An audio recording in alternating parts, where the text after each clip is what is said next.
MEDIVIEW Trips is the platform's non-emergency dispatch scheduling and longitudinal charting module for community paramedicine, mobile integrated health, mobile community health care, and paratransit.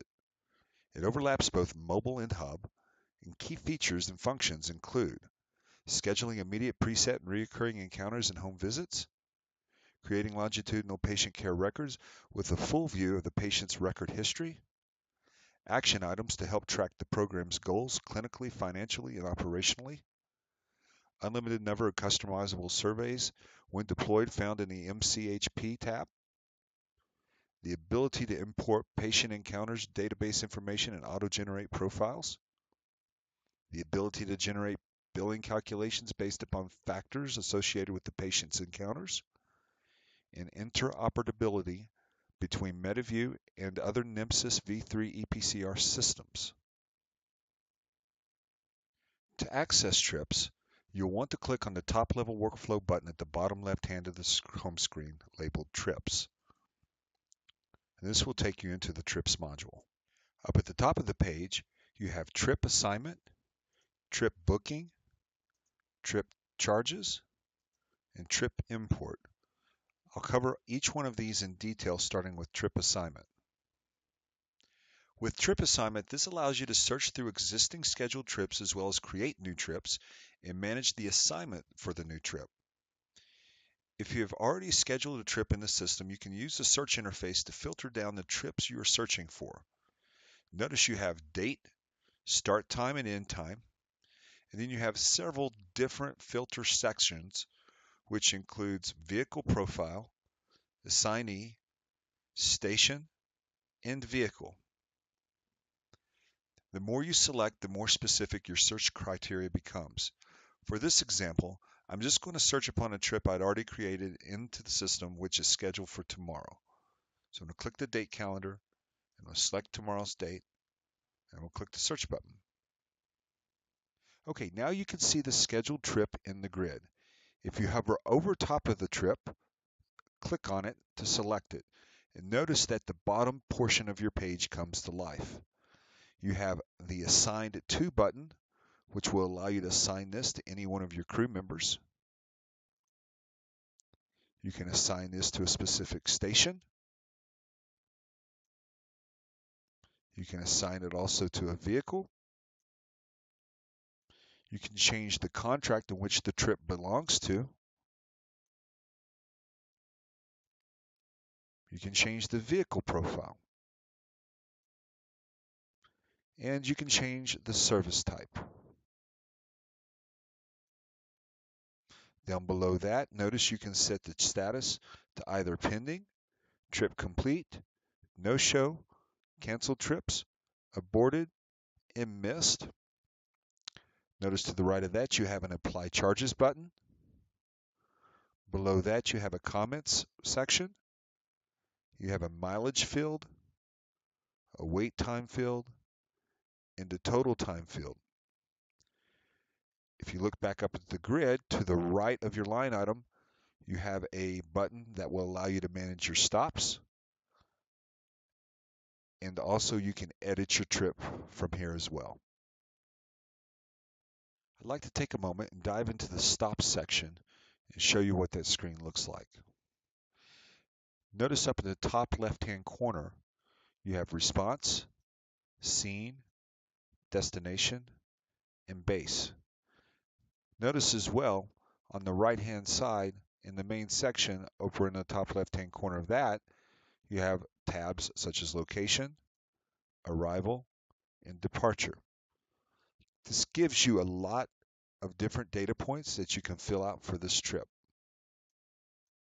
When you're finished adding your stops, click the Save button, and then you're going to notice the trip itself is open in edit mode, and behind it, all you need to do is click the Save Trip, and this will exit that screen.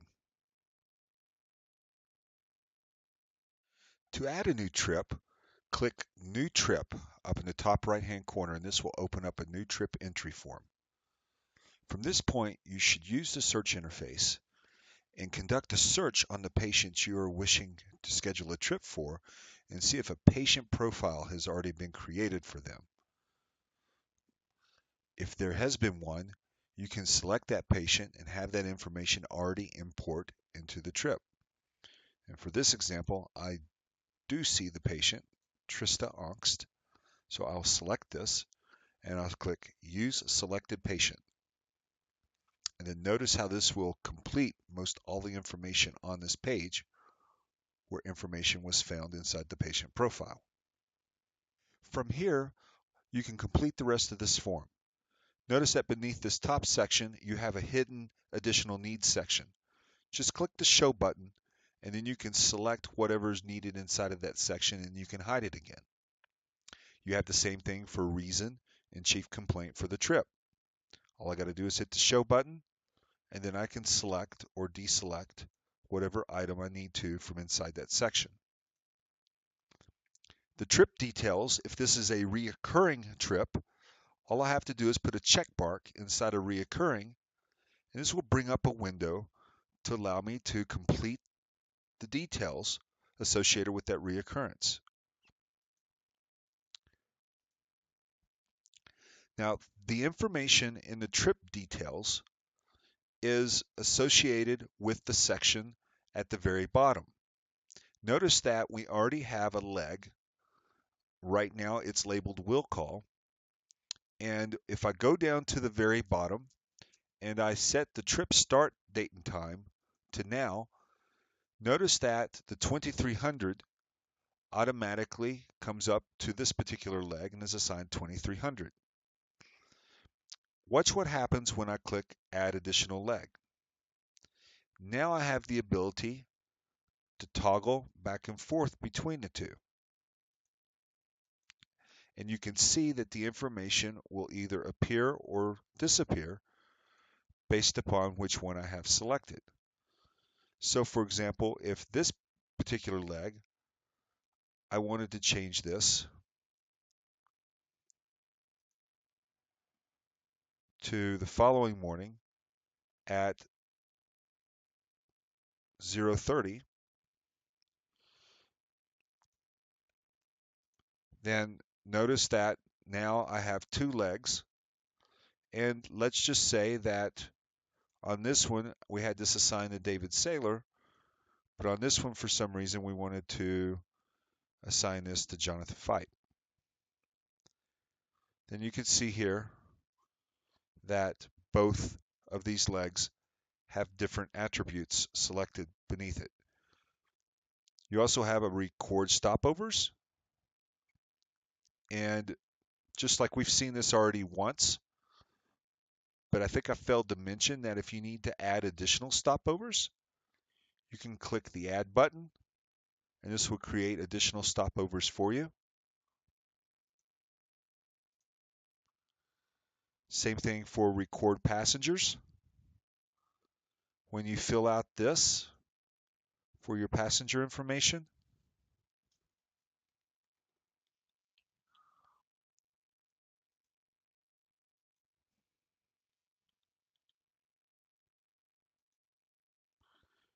you have the ability to add additional ones up here as well.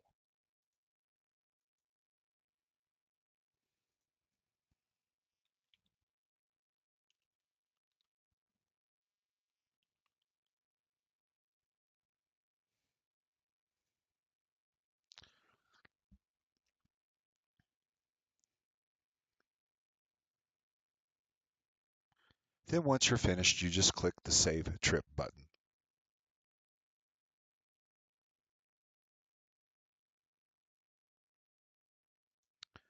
Then if you conduct a search for it, you can then see that it will appear up in your grid.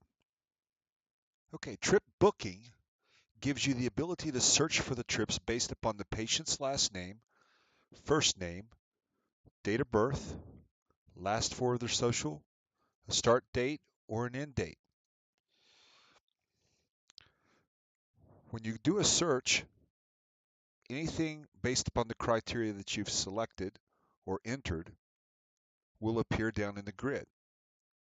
When you highlight one of these entries, then you have the ability to either load that trip, clone that trip, or cancel the trip. If you load the trip, it's just going to bring the trip up, just like you saw before under trip assignment, and it will allow you to make edits and changes according to that trip.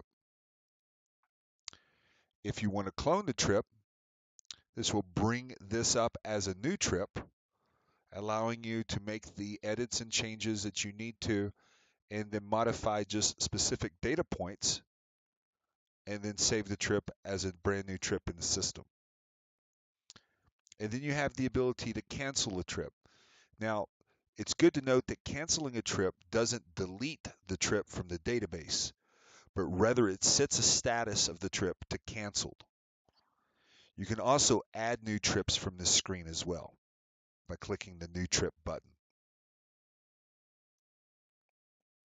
The Trip Charges tab gives you an interface that will allow you to interact with the billing component if you use the system to bill for your trips. You have the ability to search within the keywords field. You can search between contracts and patients. You also have the ability to search between start and end date. And then you can toggle beneath in any one of these options, and this will load your results over on the right-hand side. If you have results that are loaded over on the right-hand side, just click on one of those results, and then you can come down and create an invoice for that, export that information to Excel, or add late fees to your trips. Then the Trip Import tab is an advanced feature of our system that will allow you to bulk process data from an Excel spreadsheet and import that data into trips. Now, for more information regarding the trip import, please contact Beyond Lucid Technologies by writing us an email at support@beyondlucid.com. Last but not least, by clicking the A icon over on the right-hand side, this is going to load the action items section, which was designed to help you manage and track program goals clinically, financially, and operationally. Any existing action items would display automatically on this page based upon the date range selected up top. You can add a new action item by clicking the Add button, then by completing the form that appears. You have patient first name, patient last name, the due date, and then at a later time when you need to come back in here and update this, you can update it when it was completed. You have the task description, the time duration, the status of the task, the type of the task, who it's assigned to, then you have the contact information, and then beneath that, you have location information. And when you're finished, you just click the Save button, and then the new task will appear. At any given time, you can edit this information by highlighting it and then clicking the Edit button over on the right-hand side. Then to exit out of this section, you just click the Close up in the top right-hand corner. Thank you for viewing this video on how to use the TRIPS module within MEDIVIEW. For more information, please visit our operations manual on MEDIVIEW and TRIPS or by contacting us at support@beyondlucid.com. Thank you.